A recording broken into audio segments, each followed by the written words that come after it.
Hi, this is Grandma Betty back again with some storytelling, and this one is for the middle grade, and it's a lone hiker story. David, please get someone to go with you. You shouldn't hike alone, especially since you have never been on the trail before. But Mom, I've been trying to get someone. My friends have other plans, and I really want to go today. Even Billy has plans to go to the mall with the guys. Okay, David, be careful and remember to put your cell phone in your backpack. David has a reputation of being an experienced hiker. His ruddy complexion and muscular build is that of an athlete. Barely 15, he is mistaken to be much older, and that hasn't always been easy. Sometimes he makes decisions that show his youth. He makes the decision to go hiking alone on the new trail. Stuffing his backpack with food and water, he was so anxious to hike the long stretch through the bluegrass mountain that he left his cell phone on the dresser. The mountain is named for the river at the bottom, which is a silvery blue and very shiny. About 30 minutes into the hike, David noticed the path split into several trails. Deciding on one, he began his long trek to the unknown. After a few hours, David decided to turn back. He found himself in the middle of a nightmare. I hadn't planned on an overnight trip, he mumbles. When he turned to go back, he didn't remember which path he had taken. Great, now what do I do? As David was talking, a jackrabbit stopped at his feet, looked straight up at him as if to answer, "Sorry, I can't help you," and he hopped off. He decided on the path that looked most familiar to him. After hiking for a few hours, the path became very dense and abruptly came to an end. "I can't believe this.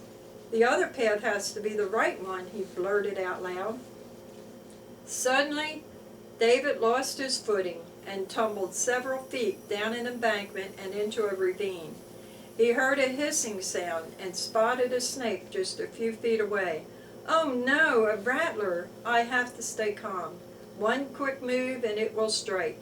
Sweat was pouring down his face as he desperately tried to stay still. His heart pounded so loud he wondered if the snake heard it too. David started to really worry. What if the snake bites me and I pass out or something? Maybe even die. No one will know where I am. After several minutes, the snake slowly slithered into the bushes. David let out a big sigh of relief and managed to inch his way out of the ravine and climb back up the incline. After a few hours, he reached the other path. "This has to be the one," he said as if talking to someone other than himself. Running, he headed down the long trail. It started to get dusk. "This heavy backpack has sure slowed me down. Oh no, I hear thunder," he moaned. It started to downpour, and a loud clap of thunder followed every streak of lightning. David shivered from the cool rain. As he turned a bend, he spotted a big old gray stone house. Yes, someone must be there. Please, someone be there. It looked scary, but David thought he'd take a chance to see if someone there could help him find his way back. He knocked on the door, but no one answered. When he knocked, the door opened slightly. He pushed it all the way open and placed his backpack down to hold it. David called out, "Is anyone there?"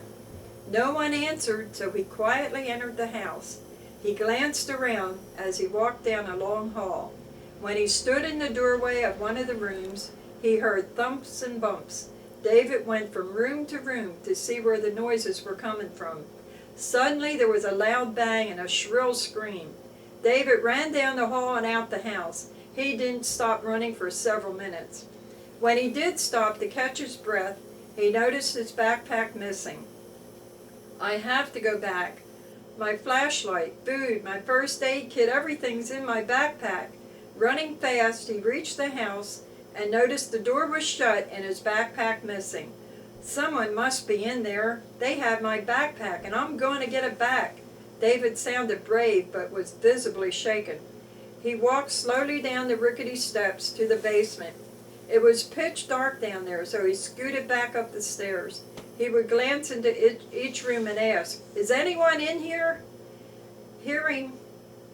Having heard noises coming from one of the rooms, he peeked in, and he saw a scroungy-looking man sitting on the floor enjoying the contents of his backpack. David yelled, "That's my backpack!" He grabbed it by the straps and pulled it away from the man. "I'm sorry, young man, but I haven't eaten for 3 days. I didn't eat it all. There's some left if you want it." "Oh, that's okay. You can have the food. I'm sorry I pulled it away from you like that. Maybe you can help me by showing me how to get back down the mountain. Were you making all those noises?" "Yes, I worry someone may make me leave, so I try to make people think it's a haunted house. It's only an old vacant house, and it's been sitting here for years. I know because lots of homeless people like me come here when they get chased from other places. I wish someone would fix it up and use it to help some of these people get back on their feet. I would like to help with the work if I had the material. By the way, I can help you get you back down the mountain." "Well, good. Maybe I can tell someone in town about this house. There sure are a lot of people who reach out to help others. I know I was supposed to go hiking today, but probably not for the reason I thought." Tune in again next time.